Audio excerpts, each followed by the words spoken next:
Hello, welcome back.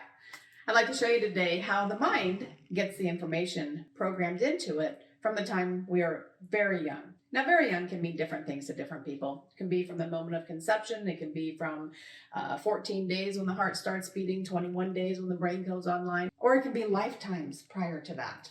We're not here to debate when the mind starts getting information in. I am here, though, to show you how it gets information and how things become rooted in the subconscious that create the habits that we do later on as adults. Some of those habits are amazing, like loving our children or grandchildren. But some of them are not so amazing, like biting our nails or drinking alcohol or dating men or women who are abusive to us over and over again. I have this really high-tech psychological tool that I use to demonstrate how the mind absorbs all the information. Here it is.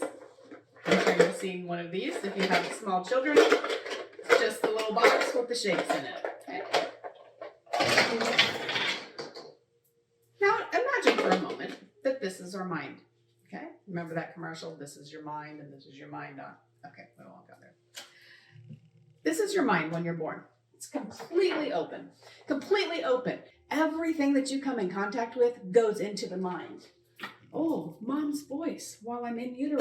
I know that voice. In fact, they've done studies that have shown that newborn babies can pick their mother's voice and her smell out of a whole lineup of women. Pretty fascinating. Dads, we're not going to leave you out either. Dad's voice. We know his voice. That information goes in even through the womb while the mother is pregnant with the baby.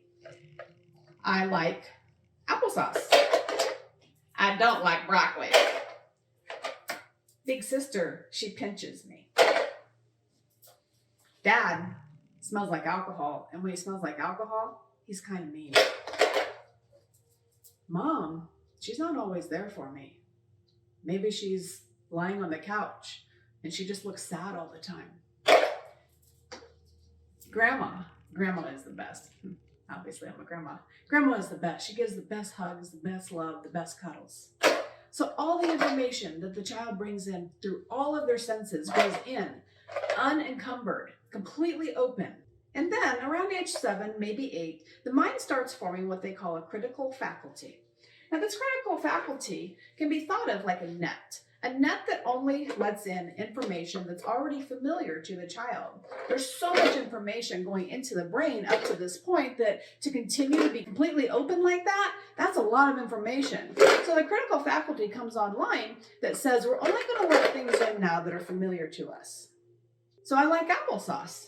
Oh, look, apple pie tastes like applesauce. Yeah, we like that. Ooh, broccoli? Broccoli's green. I better not try those green beans either because they're the same color. We'll let that one in too. Oh boy, now I'm dating.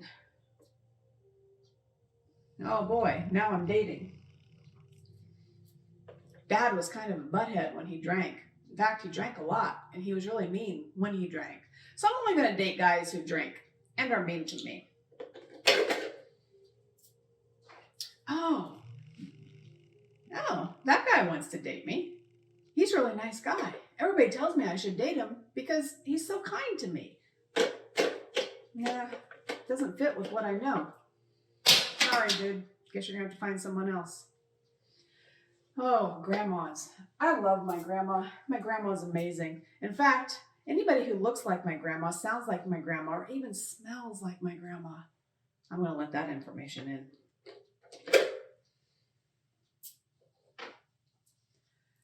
Mom's kind of depressed a lot. So now I guess I'm going to feel kind of depressed too. I know what that feeling looks like. I know what it feels like because when mom's not there for me, I feel kind of sad. So that's familiar. I'm going to keep feeling like that and let that in.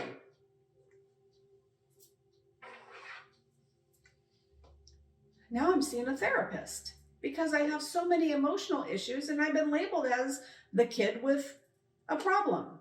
My therapist tells me to say these really nice things to myself, that make me feel better. I am nice, I am strong, I am confident.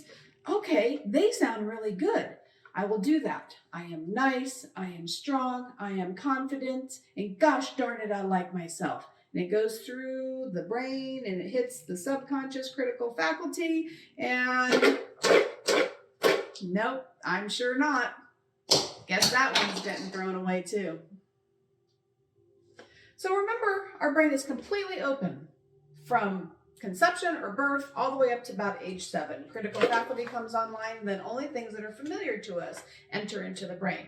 There's a second way the critical faculty opens up and lets all information in. And this is when there is a highly emotional experience that's happened. This could be a good experience, like, yes, we're going to Disney World, woo, we're gonna have such a good time.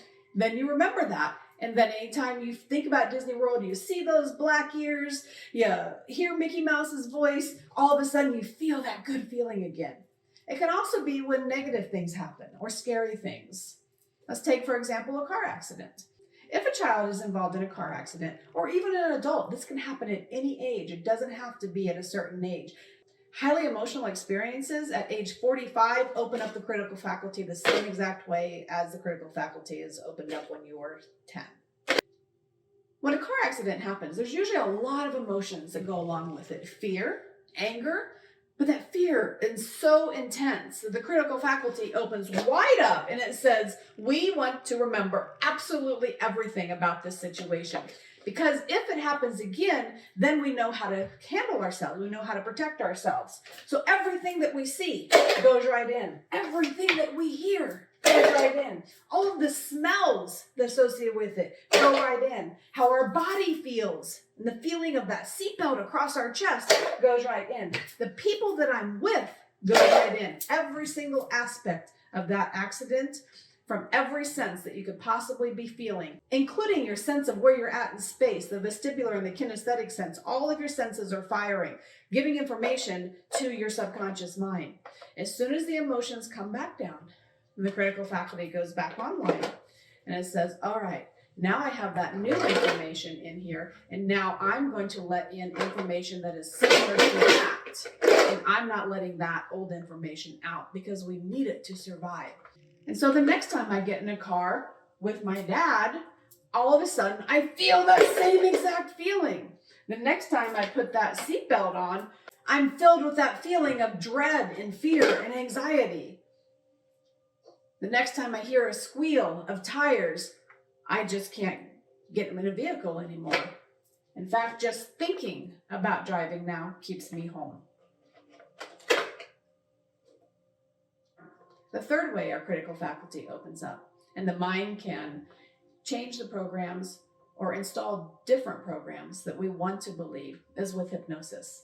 In hypnosis, when you enter a state of trance, it doesn't matter if it's a light state of trance or a somnambulistic state of trance where you're completely deep and you don't remember anything of it consciously, where your subconscious mind takes it all in. In hypnosis, we ask the conscious mind to just sit aside for a while, and that critical faculty slides over. Sometimes it's completely off, and sometimes it just hangs out, slid over for a while. And then what the hypnotherapist does, or the hypnotist does, is they go into the subconscious and they look at all of those programs, those memories, every single thing that's in there with the client. And they pull out that memory of that car accident and everything associated with it, the sights, the sounds, the smells, the feels, everything about it. And they have you, subconscious mind, you, take a look at all of it. And then take away the emotion, change the submodalities of it. And once that has been changed, altered, and shifted, and a new belief, a new feeling is associated with that old memory, bring the person out of hypnosis, and the critical faculty goes back online. But instead of having the same shape as what used to be there, now it's altered a little bit. And we're going to pretend like this is altered a little bit. And now, feeling calm when I'm in a vehicle is my new normal. So I'd like to explain a little bit about how regular therapy works. I'm a mental health therapist. I've been a mental health therapist for almost 20 years. And I was trained just like every other mental health therapist is, I'm sure, across the country. When we talk to a client, we help them to release their trauma by using talk therapy. Now, talk therapy can work and can be very effective. I was a very effective therapist for many years before I found hypnosis. I want to tell you that hypnosis is much faster and much more thorough and efficient. So as a mental health therapist, and we use talk therapy, cognitive behavioral therapy, tell yourself you're nice, tell yourself you're strong, tell yourself you're competent and confident.